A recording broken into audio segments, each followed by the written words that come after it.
Welcome to the Pre to Post Transplant Podcast, a podcast that brings personal stories from transplant survivors, their families, friends, and loved ones. This is where you will hear challenges and triumphs of everyone involved in this journey. Our guests will offer wisdom, advice, and inspiration on everything you want to know about transplant. My name is Jenny McFarland. I am a transplant survivor, and this is a podcast I wish I had before and immediately following my transplant. Thank you for listening. Hey everybody, welcome back to the podcast. This is Jenny McFarland, your host, and I have decided to come up with a new slogan for the podcast. I've been thinking about it for a while, and so I've come up with the Pre to Post Transplant Podcast, where you come and tell your side of the story. Because I feel like everybody in the organ donation community has the same story. It's just we all have our own version of the story. So we all tell our own side of it. So I thought that would be perfect for the podcast because that's what this podcast is for. It's for you to come on and tell your side of the story. So I just wanted to share the new slogan. But today's episode is extraordinarily amazing. I have a guest on here, and I can't wait to share his journey with you. But I want to tell you about the Pre to Post Transplant Foundation. We are hosting our very first Community Connect Day in Houston at Norris Home. It's going to be a great day. I'm so excited for it. It's a day for the organ donation community. We're going to have a bunch of speakers come to talk about important things. And we're going to have food and fun and games and rock painting and balloon releases. And I'm just thrilled. I'm so excited. I can't wait for this. It's in less than a month. And if you are going to be in Houston or you live in the Houston area and you want to come to this event, then log on to our website and sign up so you can attend. It's going to be a great day. I can't wait. It's our first one. I'm hoping that this event grows into a huge event. So I'm just excited. I'm just so excited about it. But I want to go ahead and jump right into my guest's story because it's so incredible. It's so inspirational. And I can't wait for you to hear it.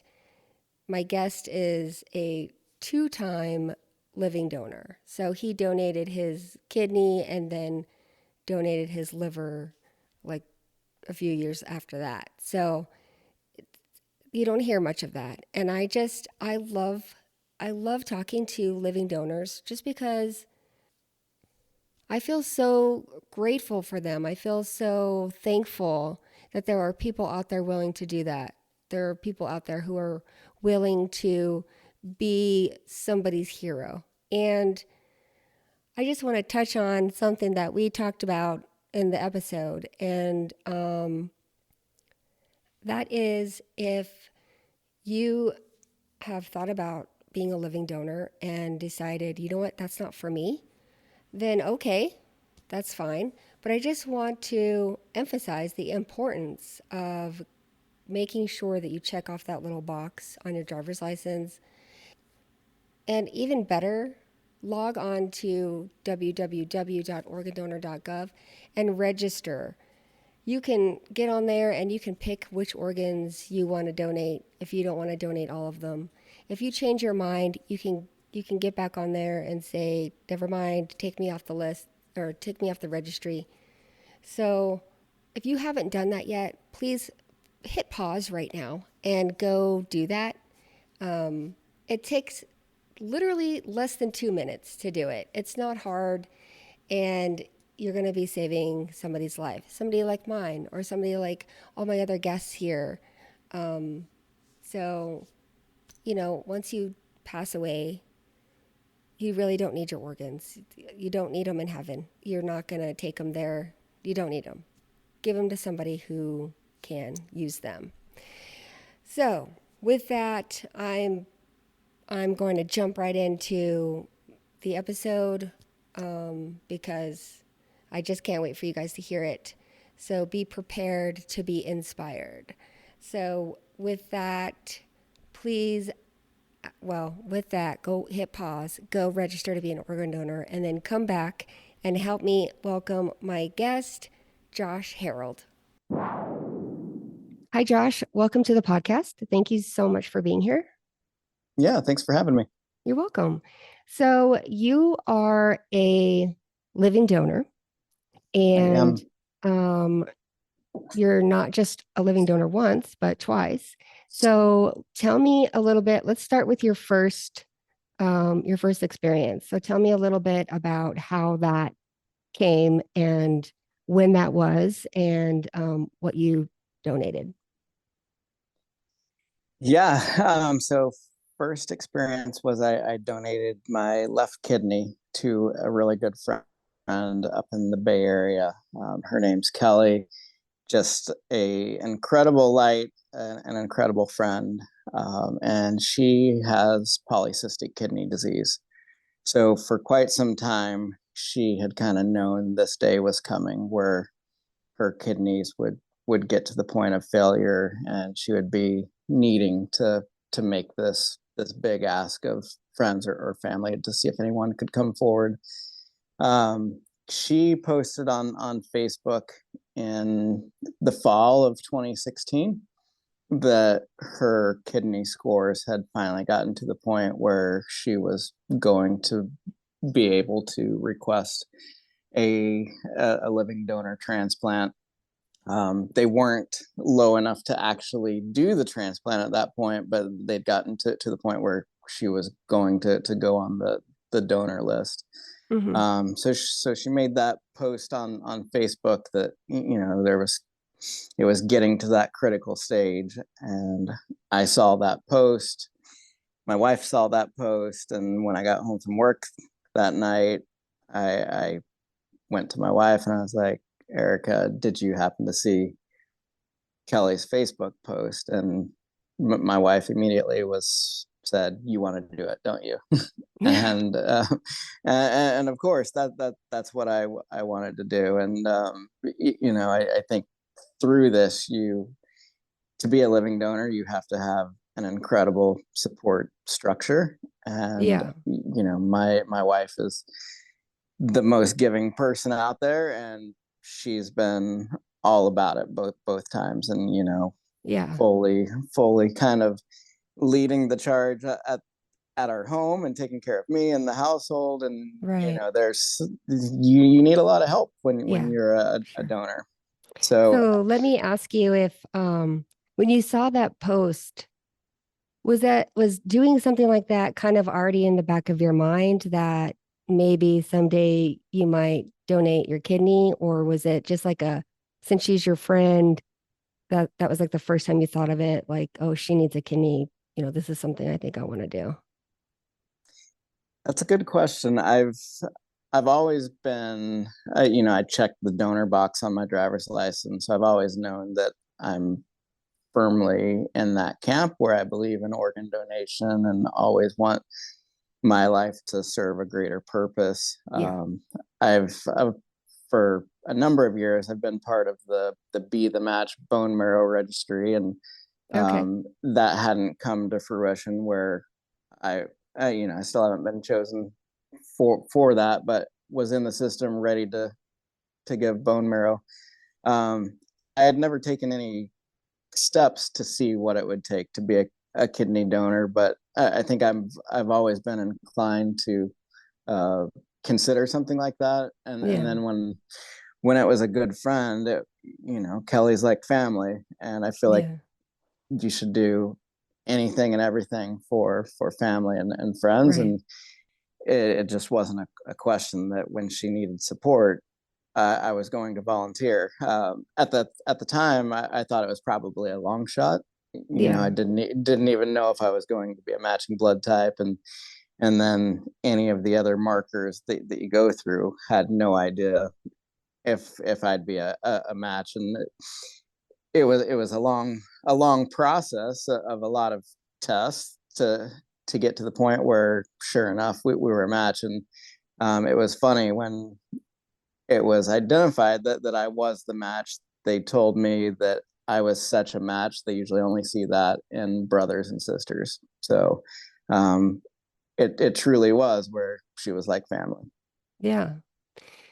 Yeah, I think a lot of people think that it would be a long shot or they wouldn't be a match, so they might not take the steps to, to find out. So I think it's great that even though you thought that, you're like, well, I'm gonna find out. I'm gonna check and see. So Yeah, and when I first talked to the hospital, her surgery was at Stanford Hospital in the Bay Area. When I first talked to Stanford, I expressed kind of that, not really a fear, but a little bit of a worry that I wouldn't be a match. But they told me all about these paired exchanges where, if I'm not a match, perhaps I'm a match to someone else, and yeah, then that person has a friend that's a match to Kelly, and we just kind of go into it together as a chain. And they told me all about that was an option, and so that was exciting to me as well, that hey, even if I'm not this perfect match, which I ended up being, potentially I can be a link in a chain to help her out. yeah, yeah. So did you tell her that you were gonna go find out if you were a match before you did it, or did you keep it a secret? Absolutely, I told her. So she had made that post that she was going to be going on that transplant list, and so I reached out to her right away after Erica said it was all right. Of course, Yeah, I reached out to her and said, "Hey, when you have the info for how donors can reach out to your hospital, let me know first." yeah, And so she let me know, and then she posted that information online later. But that kind of allowed me to reach out to the hospital and be first in line, so to speak. yeah. Were you the only person who got tested, or were there others? That's a good question. I never asked. She's such a radiant light and a friend of many that I'd be Yeah, shocked if more people either didn't step up or get tested, but I'm not sure. yeah. So what was that like when you found out that you were a match? What was, did she tell you? Did the hospital tell you? How'd that go? Yeah, the hospital was the one that told me. So it was a lot of testing, and I live in Southern California, so um, we did a couple of rounds of lab work first, where I just went to a lab corp down in Southern California. They sent my blood work results up to Stanford. So then it was determined that I was a match blood type, and then Stanford requested that I come up to their hospital for a couple days. So Kelly knew I was coming up, and I hung out with Kelly for a little bit when I went up there, and it was a couple of days of testing where they did MRI, chest X-ray, CT scan, ultrasound, probably a few more tests that I can't remember. Yeah, But really just to test that everything with my kidneys and on the inside and all connectors would be a good fit for Kelly. There was a lot of extra blood work that needed to be done up there, and then kind of the final test is, I think there was some markers that they needed to make sure we're aligned all right. Maybe a little TMI, but they made me collect my urine for 24 straight hours. yeah, So I had to hide that in the office fridge and take that to a lab corp.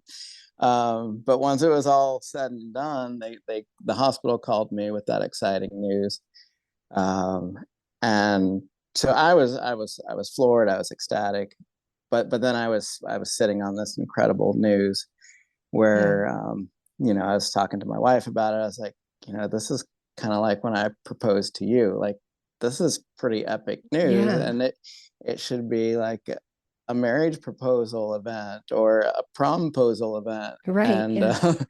and so I didn't want to just call her up and say, hey, guess what, I got a kidney for you. I wanted to make it larger than life for her. That's awesome. And She's a diehard San Francisco Giants fan. I'm a big Kansas City Royals fan. And so I reached out to both baseball teams to see if they'd help me. And sure enough, both baseball teams rallied around it. So the Wow, that's Royals, great. yeah, the Royals sent a bunch of custom jerseys out that we could all wear. So I think my jersey said "Love Life." Um, Kelly's husband's jersey said "Donate Life." Kelly's jersey said "Royal Kidney." Kind of my ploy to get her into a Royals jersey instead of a Giants jersey. But with her husband's help, we developed this rouge where her husband convinced her that through his work, he was getting a private tour of the Giants stadium, AT&T Park, and so she had no idea what was happening, but he took her up to the ballpark, and the Giants, rolled out all the stops, and they took her around the ballpark. She was in the locker room for a while, and then they wheeled her out onto the field, and up on the jumbotron, I had a message that said, "Kelly, I know you're a big Giants fan, but you're about to get a royal kidney." And then she saw me on the field and came running to me. And Oh my so, gosh. Oh, so that makes me all tingly inside. I love that. That's so awesome that you did that. yeah, but then so that happened. Um, Gosh, I want to say early November of 2016, but her levels still weren't low enough for the transplant. So then it was just this somewhat agonizing waiting game that Yeah. her levels could get low enough, and we could do it. So it was probably another 7 or 8 months, if a little bit longer, but before the actual transplant happened. So it was about a year process all in from testing Yeah. until it happened. But it was such a beautiful thing where once her scores got to that level where she could go through the transplant, that would be the exact moment that they'd force her to start on dialysis. Oh, So yeah. most people in her situation, they'd be going on dialysis Yeah. a few times a week, and I Yeah. think what's what's all entailed with that.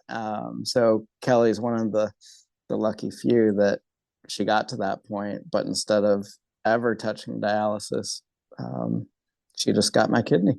Yeah. That's great. And I'm sure that she was so grateful for that, because I know dialysis is hard on the body. Mm-hmm. Yeah, it's and it certainly created this special bond between us. I mean, we live hours away from each other, but her family is even closer to my family, and my kidney's still doing quite well for her. Yeah. So um, Do you guys celebrate every year on her anniversary, or is it kind of just her thing? not in any big way, but she'll always either text me or call me and say happy liver anniversary, Yeah. or sorry, happy kidney anniversary. Yeah. Well, that's really awesome. Yeah, And so that was in 2017. And yep, how is she doing now? How is her kidney? Or yeah. how are your guys' kidney doing? Yeah, she's doing great. She has my left. I still have my right.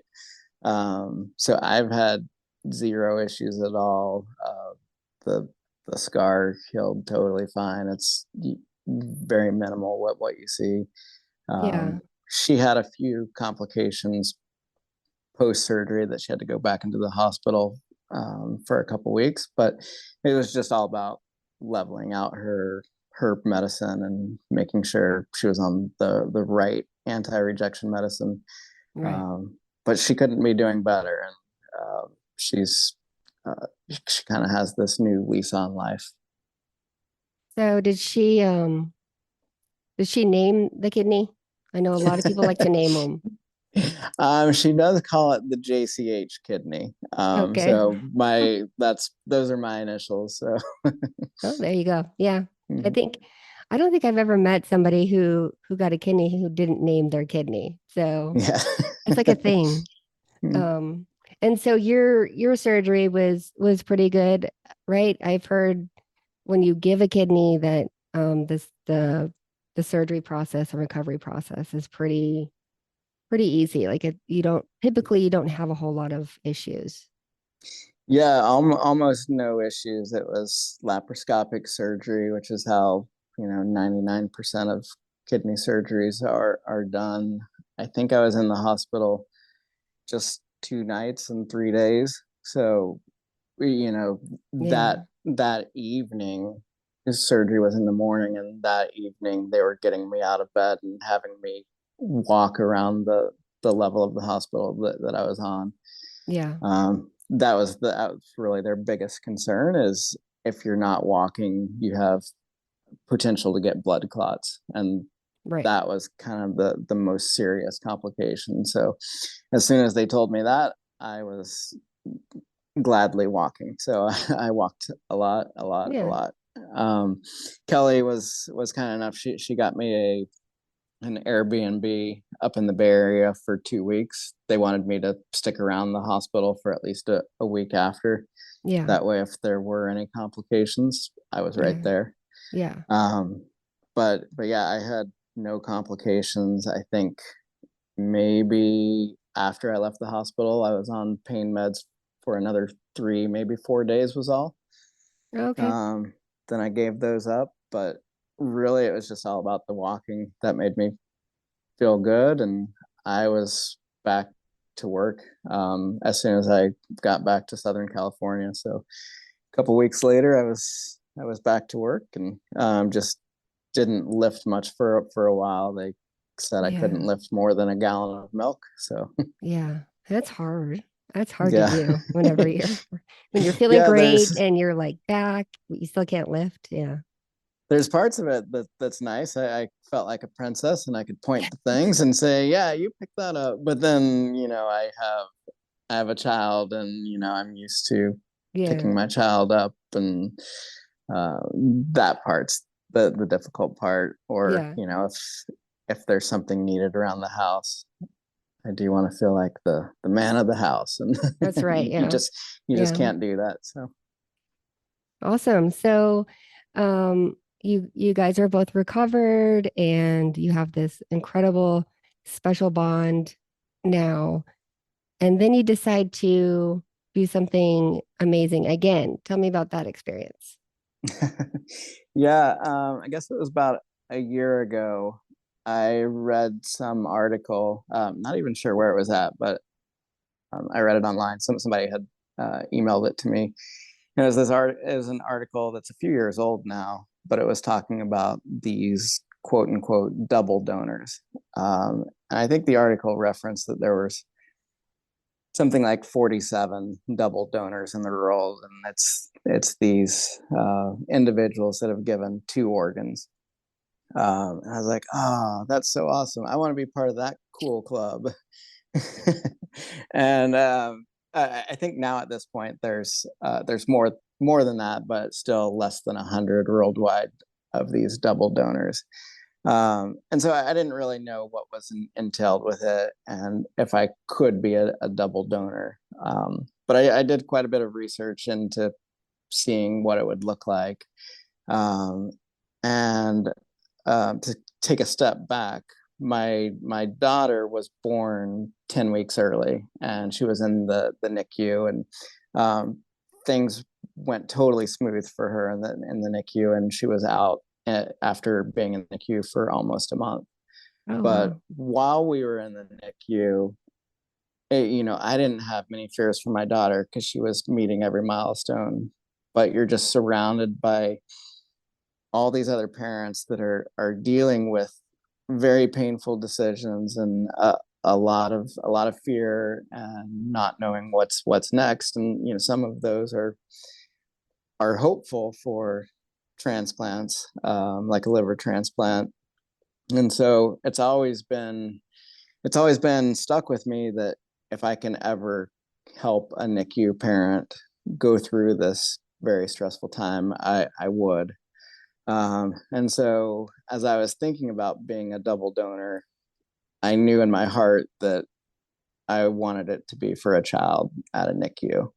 Yeah. Uh, and and so I reached out to Children's Hospital LA after doing some research. They're one of the best of the best when it comes to pediatric care, especially with transplants. And so I told them my story and that I'd be, if there's ever a child with my blood type, I wanted to be considered for that.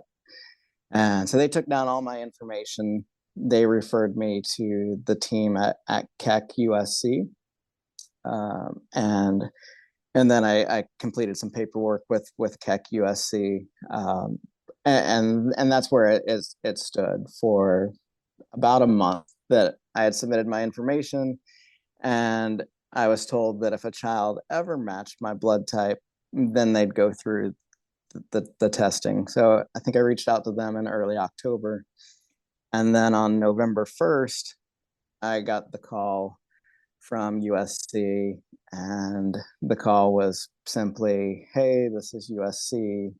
Are you still interested in being a liver donor?" And I said, "Absolutely. Is there a Yeah. potential match?" And they said, "Yes." They, due to HIPAA laws and other things, they couldn't tell me much. They could just tell me that it was a baby. And they had told me that the child was less than 12 months old. I think that was the information they had. It ends up being that the child is 16 months old, but that's all they could tell me that's all they could tell me at the time. Yeah. Um, and I said, absolutely. What are the next steps? And so um, I believe it was the following day they had me come up to USC. They needed to do a lot of lab work. So I think they took 12 vials of blood. So they knew I was a matched blood type. We're both A positive, but then it had to be subset two. So there was a subset one and a subset two, Yeah. and it had to be subset two. And after they reviewed the results, they came back inconclusive as to what I was, which is kind of rare. So they had to send my blood to a hospital in New York. And while they were waiting on the results for that, knowing the urgency of this case, they had me go ahead and go through all of the other testing just in hopes that I was the right subset. And so it was very similar to the kidney, where it was MRI, CT scan, ultrasound, Yeah. chest X-ray, all of that. Um, I'm not a fan of MRIs. I'm very claustrophobic. Yeah. I don't think anybody is. Yeah. I'm the same way. Yeah. Yeah, they told me I would go in feet first. That did not happen. So, Oh, wow. Yeah. so that was the only somewhat painful part of the testing procedure. But I went through all of that. And then a few days later, results came back from all of that, as well as the blood work. And sure enough, I was a match on the blood work. And the medical team at USC thought I was the perfect candidate for this baby. Um, and then it was just a matter of getting on the schedule. What did your So wife say whenever you mentioned this again? she was all about it. So Yeah. I told her early on that I was considering it, and she said, "Yeah, let's go ahead and get you signed up. If if somehow you can save a life, Yeah. I'll do everything I can to make sure I support you." And our daughter's 4 years old, and so there's a lot there that to Yeah. both take care of me at the hospital and take care of her. And luckily my parents live in Kansas, and my mom flew out for surgery, so that enabled my wife to take care of me while I was in the hospital, and for Grammy to get some quality Grammy granddaughter bonding time. Yeah. So did you feel differently because before, when you were given your kidney to your friend, you were able to go and tell her and you knew who she was and you knew how she was doing. Did it feel I don't even know what the right word is, like maybe harder or a little bit more I don't know, not disappointing, but like just different because you didn't know who you were giving it to? It definitely felt different. I wouldn't say it was harder. And maybe in some ways it felt just as easy of a decision. Because with Kelly, it was a good friend, and that was to me a no Yeah. brainer. I'm going to help a good friend, and with this one, it was a baby girl, and like that to me, that was the same way. Like I'm not going to let a baby girl suffer. Yeah. If this was my daughter, Yeah. I would be there for her in an instant. So uh, it, it was easy to me. You have during both processes, I had to meet with social workers and psychiatrists just to make sure I've really thought through everything, and they'll ask questions like if what happens if you have a son or a daughter or a relative that needs a kidney or needs a liver transplant and you've already given yours up. Yeah. Then what, what's that going to do to you? And I think my answer both times is I can't live my life in a situation where it's just all about the what ifs. Right. I know I can help now, and I have to think that the good karma will come around where if my family needs something in the future, Yeah. somebody will step forward as well. So, Right. um, and with this case being an altruistic donor where you don't know the recipient, there's always the chance that you'll get to meet the recipient if the recipient's open to that. But they do make it clear that that's not a right by any means, and you might never know who gets your liver, or if you're donating a kidney, who gets your kidney. And so I think you have to kind of make peace with that going into it, Yeah. and in my head going into it, I have this Hallmark story where I saved this baby girl's life, and she grows up wanting to be a NICU nurse or a doctor, and she takes the world by storm and saves other people's lives, and I get to follow that journey. Yeah. But you just never know Yeah. if you'll get to meet the child and watch them grow. You have to just go into it with the peace, knowing that this child maybe only had months to live, and now is has kind of the same way with Kelly, has a whole new lease on life and can grow up to be anything to she can actually live a life, Yeah. go through go through childhood. So it's kind of a magical thing. Yeah. So after you found out you were a match, how long did that process take before you actually went through the surgery? Really quick with that. And so I got the call November 1st, and then it was only a few days. So it was the Friday before Thanksgiving that I found out that the blood typing came back as the correct subset, and that the doctors cleared me. And I my family had a trip planned out to Kansas for Thanksgiving for a week. And so on that Friday before, I said I will absolutely cancel that trip if the doctors think we need to do it this next week. Yeah. And so they checked with CHLA. They said go ahead and take the trip. Apparently, the baby was dealing with a virus that needed to clear up first. Right. So they told me go ahead and take the trip. While you're in Kansas, we'll decide on the surgery date and then get it scheduled. So we initially scheduled it for December 2nd, so almost exactly a month after getting that first call. And then the baby wasn't quite over the virus yet, and so we pushed it back one week to December 9th. Um, but yeah, just like 5.5 weeks that got the Wow. call, did all this Yeah. testing, and then went into surgery. And my my surgery was done at Keck USC, so USC's hospital, and my surgeon came there to the hospital about 7 in the morning. My surgery was from about 9:30 until about 12:15, and then my liver and my surgeon went over to Children's Hospital.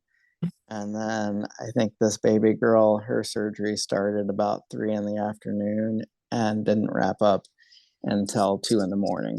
So Wow. my surgeon, who is also her surgeon, he's particular that he does both and is just so committed to helping these children, and it's awe-inspiring to see what he does. That's great. That's great. That, sorry. That's great that he wants to do both. Yeah. I think that's important. I think, well, I don't know. If I was a doctor, I would do the same thing. If I was a surgeon. Yeah, I mean, it seems to make sense that he goes into the second surgery Yeah. knowing exactly what he has to work with. Right. He's one that cut valves and other things off at the appropriate places, so he knows exactly what he's doing. Yeah. So how was the how was the recovery with this surgery compared to the recovery with the first one? It's a great question. Liver, I think I went into it thinking, oh, I've already done this. It'll be nothing. Yeah. Um, they told me probably multiple times that the liver surgery is much more invasive, Yeah, that's what I've and heard to too. be ready for a longer recovery. And they certainly were not kidding. So with kidney, it's laparoscopic, and I felt like I was in and out of the hospital only a Hmm. couple days. With liver, the scar is much greater. About a it's and backwards L above my belly button. That's about 4 to 5 inches by 4 to 5 inches. And they really just kind of open you up. And even though with me, since it's pediatrics, they only took the left lobe, so they took about 25% of the liver. So it's Hmm. not much, but they still open you up quite a bit. Yeah. And so uh, the healing process, it felt a little bit more painful. With kidney, they gave pain medicine through an IV, and then with liver, they actually give you an epidural. Oh So, yeah. so Yeah. now I know what it's like to be pregnant and go through. I would imagine if there's any moms out there, it's probably a similar pain threshold. And you had an Knowing L section compared to a C. So there you go. That's just my dumb jokes. I like it. Yeah, and then as far as recovery time in the hospital, it was very, very much the same process that they wanted to get you up and walking. Same thing. Blood clots are a big fear. Yeah. So I was up and walking quite a bit. I was in the ICU for I think 3 nights. I was cleared to leave the ICU after 2 nights, but there just wasn't a bed available on the regular floor.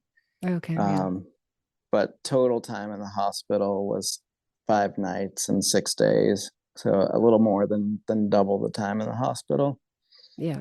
Um, but then once I was out of the hospital, it's been a similar recovery to kidney. So off Okay. pain medicine Yeah. after 2 or 3 days of being home.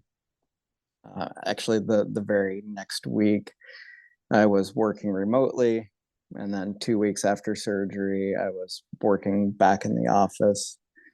Um, so I'm still at the. It's only been a month since surgery, so I'm still at the point where I shouldn't lift more than a gallon of milk, more than 10 pounds. So I try to abide by that. Oh, you mean My right now? Right now it's a month from surgery? Oh, I yeah. thought this So happened a year ago. Oh, wow. So no, you're fresh out of surgery. Okay. I am, yeah. So Oh, surgery was just December 9th, and now it's wow. January 5th. So not even Wow. a month. Yeah. So let me ask you after your surgery, after you go home. So before with your when you donated your kidney, you were close with Kelly, so you could talk to her and see how she's doing. How did it feel afterwards, after your surgery and you were all done? I mean, I know you got to meet the family, but before that, how did that feel? Like for me, I think I would be like kind of like, well, it's over now. Now what? Like all the excitement's over. I would feel kind of like a little bit, I don't even know the right word, like lost or I don't know. Like that's over now. Yes. So I gotta focus on something else. Yeah, so with Kelly, she was at the exact same hospital, and so coming out of surgery, when I came to out of surgery, I was able to immediately get an update on what her situation was, and then once she was out of surgery, I knew that it had gone well, and then I can't remember if it was that night or first thing the following morning, but I was able to be taken in a wheelchair over to her room, and the most emotional hug you can ever imagine Yeah. between the two of us. So Yeah. kind of brings tears to my eyes still today, and that was 5 years ago. Yeah. Um, so there was the connectedness of that was pretty incredible. That I could see her each day, and then I was released from the hospital, but stayed only a few miles from the hospital, so I could keep visiting her at the hospital and keep checking in.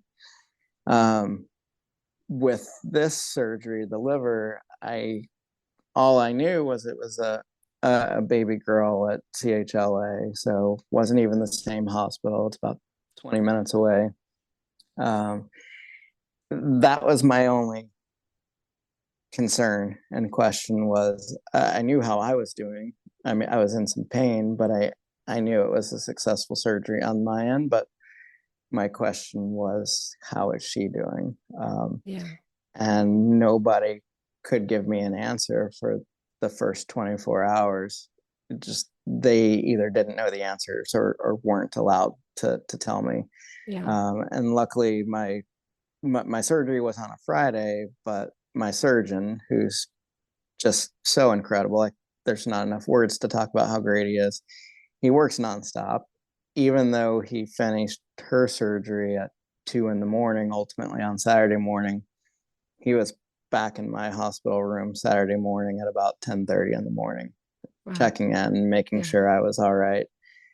And then I asked him how she was doing, and he was honest that there was some complications that took longer than expected, but she's doing great. She's doing as well as could be expected.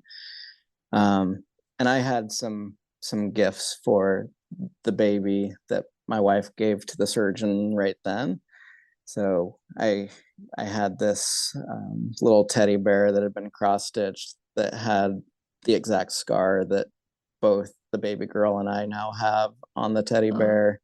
And it had a little green ribbon on it, and it said "Love Life," and then just a book that was sentimental to me, that was hopefully inspiring to her, that talks about all the better days to come, and then a card that just I just spoke from my heart about all the dreams that I had for this baby girl, and the hopes that she can achieve all of her dreams and do whatever she wants in life. And I included my contact info, and luckily, the family reached out to me later that afternoon. So my surgeon, after he met with me, he went over to check on the baby girl, and he gave the family those gifts. And so I've been able to stay in close contact with them.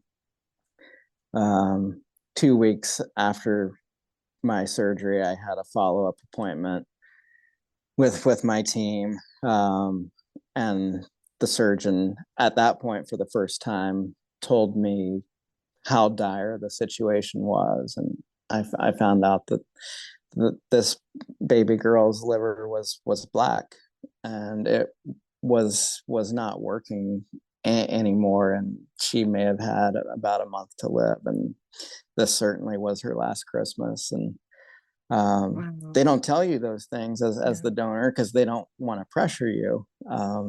But I'm so thankful that they didn't delay the the surgery Yeah. anymore. I'm And it surprised. Oh, I'm sorry.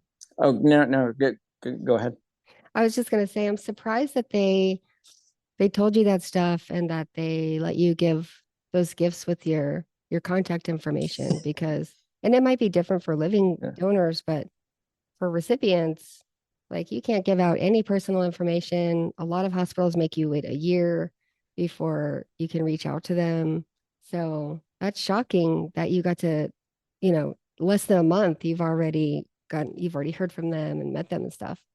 Yeah, I'm not sure on the legalities of sending through private contact information. I didn't bother to look up Yeah. what I was allowed or not allowed to send. I just knew I wanted to send something. Yeah. I have been told that typically you can send something, but they prefer not to include contact information. Yeah. I'm glad I did include mine, but Yeah. I think a lot of hospitals would rather you not, and then leave it up to the recipient, that if they want to receive it, Yeah.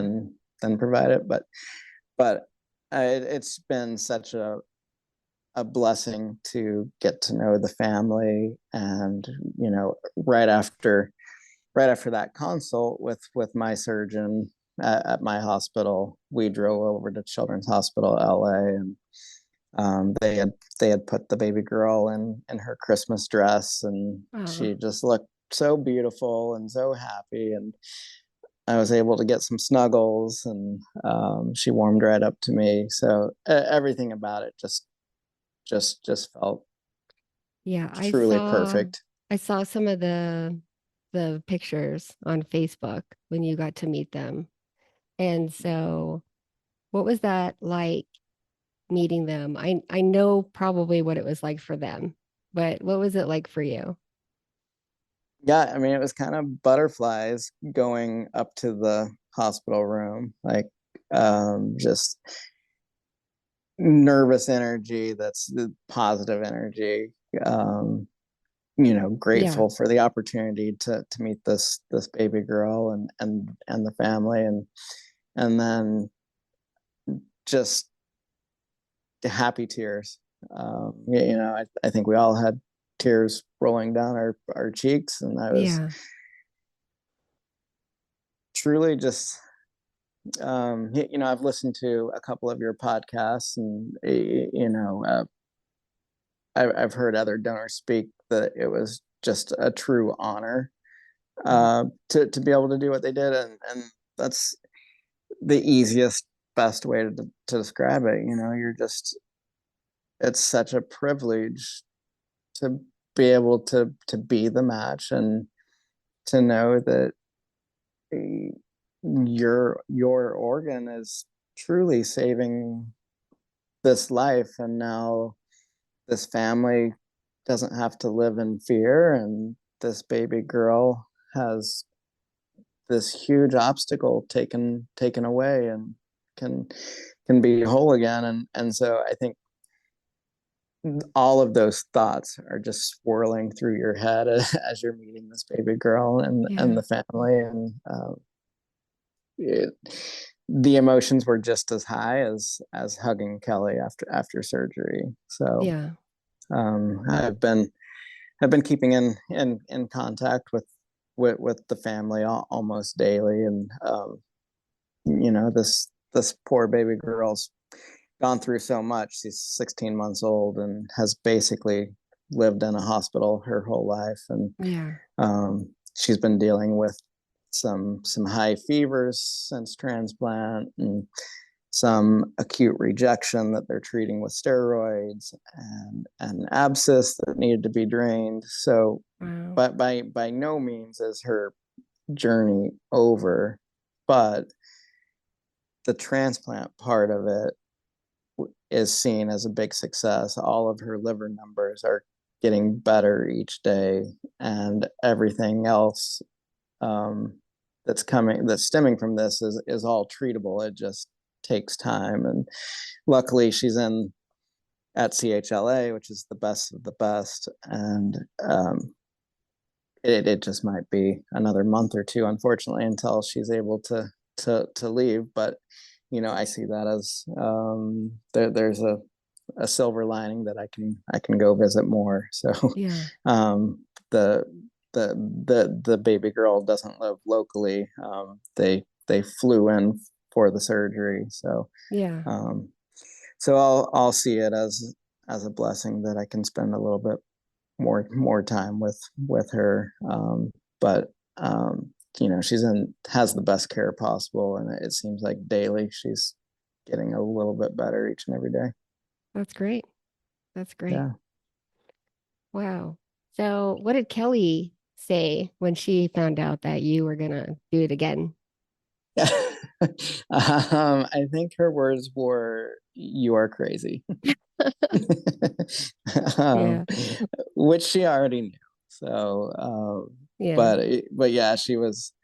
Um, After I found out I was for sure the person chosen to being this girl's donor, I called Kelly and her husband, and we talked for about an hour, and yeah, they definitely that I'm crazy was a key part of the conversation, but just thrilled that I was able to do it again.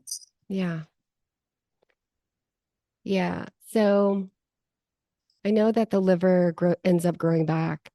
Do you know, and I don't know if it's something that you would want to do, but after you've donated part of your liver, can you donate another part again another time, or is it just like a one-time deal?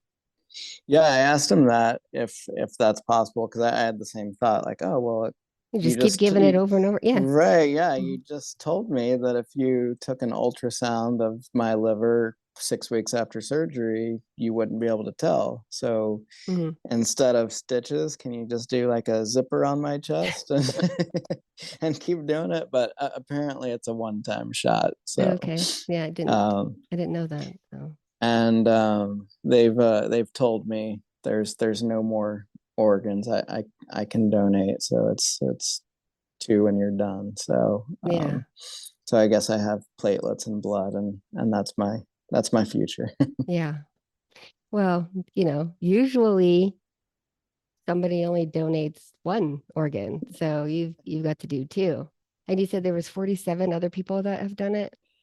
Well, that was an article from at least a few years ago. Oh, It I found a more current article that just said less than 100. So wow. that's what I've told a few people, that I'm now part of this cool group that's less than 100, and I've actually met a couple of them Oh, awesome. in the last few weeks. So that's been super That's pretty fun cool. that Yeah.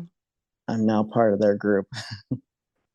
We'll call it the double hero group There we instead of go. double organ. Yeah. I like it. So let me ask you, what advice would you give to somebody who's considering donating, being a living donor, donating a kidney or a liver? That's a great question. The advice I would give is to make sure they know why they're doing it. Um, some are doing it for a good friend, family. Some just feel called to do it. Um, but I think you need to know in your heart, like, this is why I'm doing it, and I'm firm in my decision, because there's going to be they'll ask you over and over in the process, are you sure you still want to do it? And they will remind you over and over, you can always back out. And they'll remind you many times, even day of surgery when they're wheeling you back, you can back out then. And they always tell you, like, we'll tell the recipient's family that it was a medical reason that we couldn't go through with it. So um, as a donor that's committed to it, it can be somewhat annoying that they keep reminding you that. Yeah. But I think if you're not certain of the decision, that might make you pause. So I think you need to be certain of it. And then I think the couple other things is to make sure you have a good support system. So for me, that was my incredible wife. For others, could be family and friends, but for sure, for a week and a half, you need to consider yourself not being able to do much, and to know that you have others around you to help with small or big tests that might come up. And then the last thing is, hopefully you work for a company that's in support of something like this. When I work for a different company than I worked for back at the kidney, but in both situations, my CEO was fully in support, said to take as much time as you need. Yeah. Luckily, with both of them, there weren't any complications, and I was able to come back to work within 2 weeks on both situations. But they tell you to plan for 6 weeks, Yeah. as part of being a living donor. You do qualify for disability, so that's certainly an option. I never did disability paperwork in either situation, but that is an option as well, that you could just take 6 to 8 weeks off and um, go through disability as well. Yeah. Yeah. Well, I think that's great advice. And I just want to tell you that I think that you are just an incredible human being for deciding to do this, not once, but twice. And I think that we need more people in the world to consider doing it at least once if they can, because if everybody did it, everybody who could do it, there would be so many more lives that are saved. And I think that you are an inspiration to people. And I think that your story is incredible. And so thank you for what you did for both Kelly and the baby. And um, thank you for coming on here and telling me your story and sharing your journey with all my listeners. Yeah, well, I sincerely appreciate that. I don't feel like I'm any any different than anyone else. I think my message is always that anyone can be a hero. Um, Mhm. I there's over 100,000 people on the waiting list, and just like you said, if more people would step up, there wouldn't be a waiting list. And in my opinion, there shouldn't be, because it's not that hard. With a kidney, Yeah. I don't need two kidneys, so why wouldn't I give one? And Right. with a liver, just like you said, it grows back. So Yeah. I'm a month out, and it's probably almost back to whole. So why wouldn't I do that? And it wouldn't take that many people to step up to totally knock out that transplant waiting list. And I think it's something like 95% of Americans believe in organ donation, but only about 50% have checked that box on the driver's license or signed up to be Yeah. a donor after death. And just fixing that delta would be a huge Yeah. step if we could get more people to do that. But I know at least from kidney, that a living donor is much preferred to a deceased donor. The longevity of that kidney will Yeah. be much longer with a living donor. And yeah, it's my hope that more people understand that the process really isn't that hard, and truly anyone can save a life. Yeah. You're right. And like you said, if you don't want to do it when you're alive, if you don't feel like you can do it, at least check off that box, at least register to be an organ donor because once you die, you don't need them. Like you're Yeah. just I mean somebody like me can have a second chance at life. Somebody like Kelly and that little baby and a lot of people don't realize that um when you're an adult and you become an organ donor, you don't just save adults, you could save babies and little kids too. So really anybody can be an organ donor. So just it's important to just register to be an organ donor or check off the box on your driver's license. It's not hard.